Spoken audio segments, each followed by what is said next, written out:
If you own a Bernina Minimatic and you go to do some sewing and you find that everything sounds fine when you're sewing, no problem there, but when you engage the bobbin winder, it sounds like that. Never fear, because there are replacement parts available.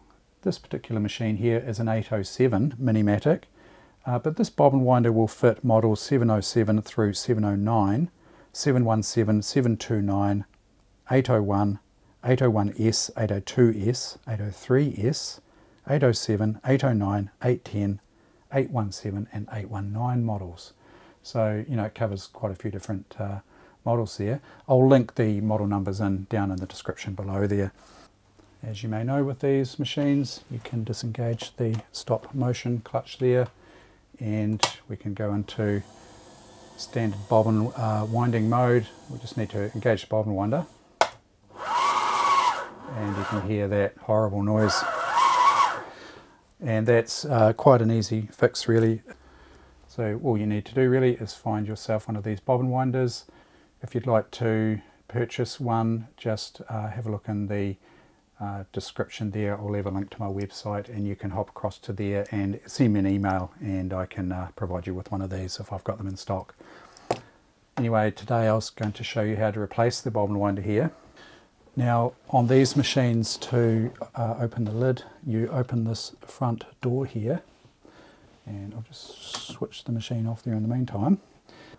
If you have a look inside the machine, you'll see a button there. So you push the button there, that pops the lid off. Once the lid is off, the bobbin winder is easily accessible. Just note the orientation of this spring here. So you can unclip that spring just by pulling the little bent over piece out of this hole here, and that releases the spring there, and then you can just remove the spring from the bobbin winder there. Put the spring aside, unscrew the main hinge screw here, that,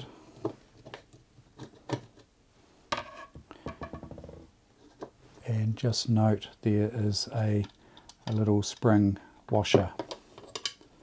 Take that out. There's a little spring washer that sits under the stepped screw there. You can try oiling down here, but I generally find that doesn't work. It's not the problem, it's the meshing of this surface here against the back of the hand wheel. So then we just grab the replacement bobbin winder, place the spring on like so, spring washer, put the screw there into the hole, and simply just reinstall the bobbin winder there. Simply, he says, as he throws all the parts across the table. Okay, and just screw that up. Now you might find that it'll tighten up prematurely, and sometimes you just need to give the bobbin winder a little bit of a wiggle there, just to get that shoulder into the hole there, the shoulder on the screw there. And then once that's finger tight, you can then just go ahead and screw that up tight with the screwdriver there, and you can see that's moving freely there. And then it's just a matter of hooking the spring back into the hole there. Just bring the other side of the spring there into that hole there where this came from. Just needs a little bit of realignment there.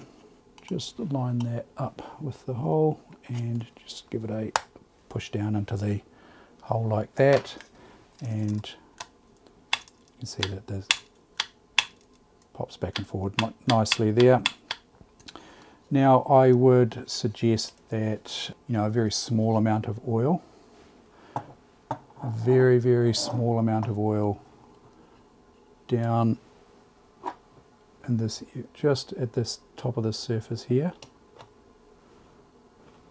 very minimal. You don't want too much oil there. That's just enough to lubricate the shaft down in here. And you certainly don't want too much, because it'll come down, you know, the inside of the shaft and spray out the bottom here, and it'll spray out and contaminate this rubber ring, which definitely don't want there.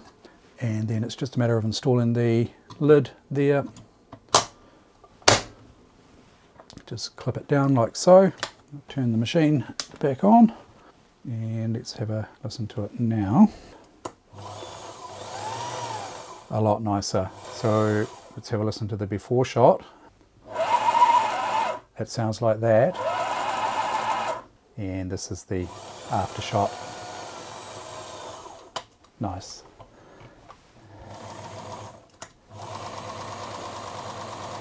And that's it. Job done. So if you've got the part and a screwdriver, that's all you need. The quick one there, I hope you found that interesting, and as I say, links in the description down below. If you'd like to help support the channel for as little as $1 a month, you can get early access to videos on Patreon.